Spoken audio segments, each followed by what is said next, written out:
Graça e paz, meus amados irmãos.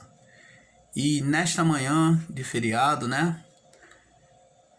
nós vamos estar falando sobre o dízimo.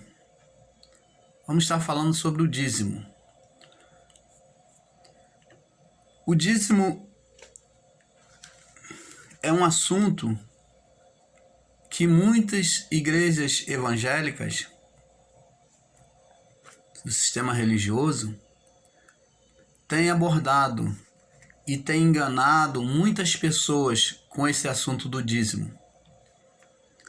No livro de Malaquias 3:10 é a base que eles encontram para poder condenar as pessoas, para poderem cauterizar a mente das pessoas a uma má consciência, se sentindo acusadas, condenadas diante de Deus. Essa é a base com que eles têm buscado cauterizar a mente das pessoas.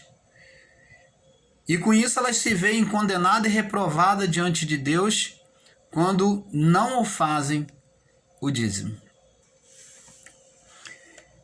Então eles dizem assim, como está escrito: desde os dias dos vossos pais, Malaquias 3:7, vós desviaste dos meus estatutos e não os guardaste.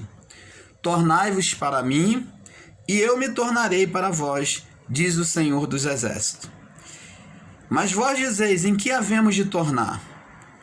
Roubará o homem a Deus?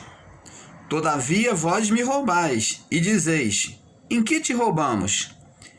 Nos dízimos e nas ofertas. Com maldição sois amaldiçoado, porque me roubais vós e sim toda essa nação. Trazei os dízimos à casa do tesouro, para que haja mantimento na minha casa. Para que haja mantimento na minha casa, e depois fazei provas de mim. Nisso diz o Senhor dos Exércitos: se eu não vos abrir a janela dos céus e não derramar bênção tal que até não haja lugar suficiente para recolher-te. E por causa de vós repreenderei o devorador, e ele não destruirá o fruto da vossa terra, e a vossa vide no campo não será estéril, diz o Senhor dos Exércitos. Vamos à interpretação do texto. Primeiro ponto a ser observado. A palavra está sendo dirigida aos descendentes de Jacó. Fala, filhos de Jacó. Por isso, vós, filhos de Jacó. Entendeu? Filhos de Jacó. Está sendo destinado ao povo de Israel, descendente de Jacó, os israelitas. Essa ordenância está sendo apontada para, falando com os filhos de Jacó, os filhos de Israel. Não é para nós não somos israelitas, muito menos judeus. Segundo ponto, trazei o dízimo aonde? A casa do Senhor. Eu pergunto a você, onde é a casa do Senhor? Você talvez vai me dizer, a casa do Senhor é na minha igreja, são nas igrejas. Não, está errado. A casa do tesouro, a casa do Senhor, era o templo de Jerusalém, aonde era investido todas as ofertas, todas as dízimas. Esta é a casa do Senhor. Então você teria que levar o seu dízimo lá em Israel, para você cumprir essa palavra, porque está falando para um povo judeu, e você teria que levar o seu dízimo lá em Israel e oferecer lá. E outro ponto, o dízimo, o nome foi mudado de dízimo, mas o nome seria dízima, que é a 10ª parte de todo a colheita de tudo que vem às suas mãos. E dízimo não é dinheiro, nunca foi dinheiro. Dízimo é fruto da terra. O melhor do cultivo dos animais. Isso é dízima. É a 10ª parte. O melhor de tudo, do melhor de tudo, a 10ª parte. E você vê aqui, ele diz: trazei o dízimo à casa do tesouro, para que haja mantimento na minha casa, e fazei prova de mim. Se eu não vos abrir a janela dos céus e derramar sobre vós bênção tal que não haja lugar suficiente para colher. E diz: e por esta causa eu repreenderei o devorador, para que não destrua o fruto da terra, e a vossa vide no campo não será estéril.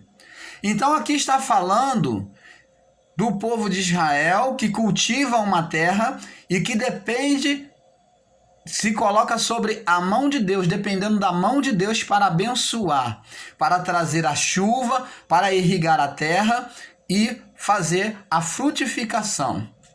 Então Deus diz para aquele povo: quando vocês plantarem, vocês podem ter certeza que vocês vão colher, porque a minha mão está sobre vocês. Está sobre essa terra, abençoando, tornando ela fértil. E não uma terra improdutiva, estéril. Você vê que não tem nada a ver com o dinheiro, não está ligado ao dinheiro, mas sim à agricultura, ao plantio, à bênção de Deus de fazer perecer a esterilidade, tanto dos animais, né, em produzir filhotes, como da terra em frutificar. Você vê que Deus ele assume um compromisso de tornar a terra uma bênção. Os povos antigos, de muitas outras culturas, como até mesmo já antes, os adoradores de Baal, eles se retalhavam seus corpos quando a terra não produzia o seu fruto, clamavam o seu Deus de Baal para que Baal mandasse chuva. Então eles se retalhavam o corpo, sacrificavam seu próprio sangue, derramando sobre a terra, e sangue animal, o seu próprio corpo, e até vidas humanas. Crianças eram oferecidas a Baal para que a terra viesse frutificar. Era a cultura daquele povo, era a crença deles. E quando acontecia de chover, de a terra frutificar, eles glorificavam a Baal. Consideravam que Baal havia respondido eles, que havia se agradado do sacrifício de sangue, deles estarem se cortando, se catuando o seu corpo para ele. Eles consideravam como certo aquela atitude que eles faziam, como estivesse agradando ao Deus Baal. Por isso é que na batalha de Elias contra os profetas de Baal, que havia seca na terra, os profetas de Baal estavam se retalhando, pedindo chuva. E a chuva não veio. E Elias falou com Deus e Deus ouviu. Você entende agora como é uma farsa, como é uma mentira esse dízimo pregado no sistema religioso? Até porque o dízimo é o mandamento da lei. E não há mais condenação, nenhuma condenação há para os que estão em Cristo Jesus. O dízimo é a condenação da lei. Se você voltar a viver uma lei do dízimo que era para o povo judeu, você está dizendo que você é um judeu e você está afirmando que o sacrifício de Cristo na cruz não valeu de nada. Que Cristo é um mentiroso, que ele não subiu à cruz, ou que seu sacrifício de morte de nada adiantou para você.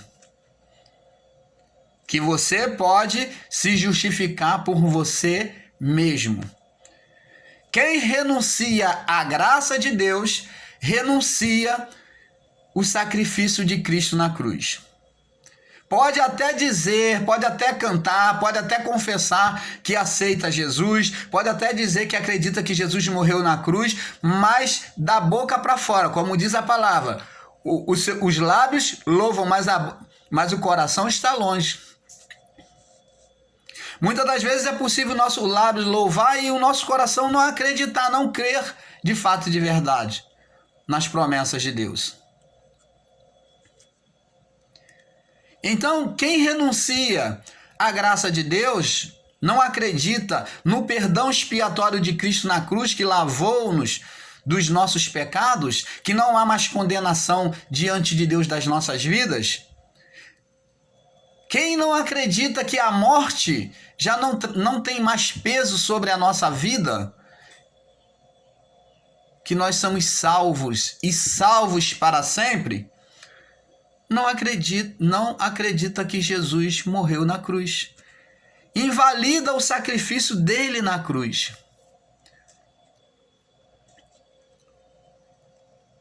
E o dízimo também, se você acredita e você ainda está sendo dizimista, você está vivendo uma tradição judaica, uma tradição, uma lei mosaica, uma lei de condenação e de morte que só vai trazer maldição para sua vida. Você vai ficar escravo desses homens, desses dominadores. Eles vão sentenciar maldição sobre a sua vida, porque quando você não der, eles vão praguejar, vão amaldiçoar com palavras, e isso sobrecairá sobre a sua vida, porque você está se colocando debaixo da lei. Aí a sua vida começa a se alterar de maneira negativa e você vai dizer, é mesmo, bem que o pastor falou e realmente é porque eu não estou dando dízimo. Não, meu amigo, isso tudo está sucedendo tudo errado para você porque você se sujeitou à palavra de maldição, de condenação e de morte que ele traz sobre a sua vida. Enquanto você estiver debaixo desse jugo, desses homens, você viverá a maldição da lei imposta sobre a sua vida. Você está concedendo legalidade espiritual sobre eles de condenar a sua vida por meio da lei mosaica. Em Mateus 23, Jesus já condenou. Vamos ver o que é dízimo. Mateus 23, Jesus diz assim, ai de vós, escribas e fariseus hipócritas. Olha só como é que Jesus já chega atacando.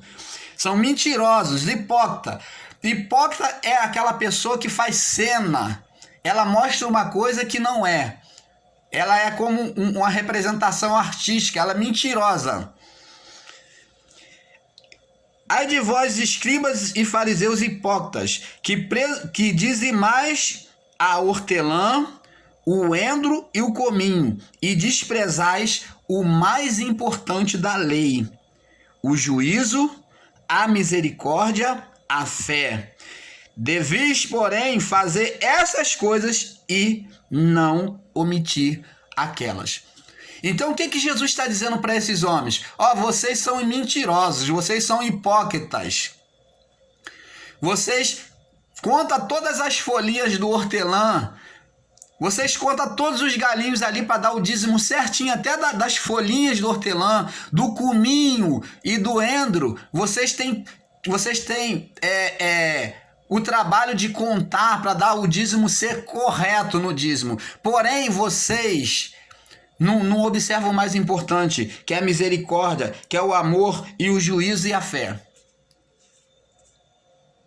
Vocês deviam fazer isso, mas Jesus falou para eles continuar fazendo, porque eles estavam vivendo sobre a lei. Então, esses pastores do sistema pegam e falam lá, Jesus diz lá no Novo Testamento sobre o dízimo. Não, Jesus aqui, eles estando na lei, Jesus diz para eles, vocês têm que fazer isso, porque vocês estão debaixo da lei. Mas vocês têm que fazer o mais importante, é o amor, a misericórdia, o juízo e a fé sobre a vida das pessoas.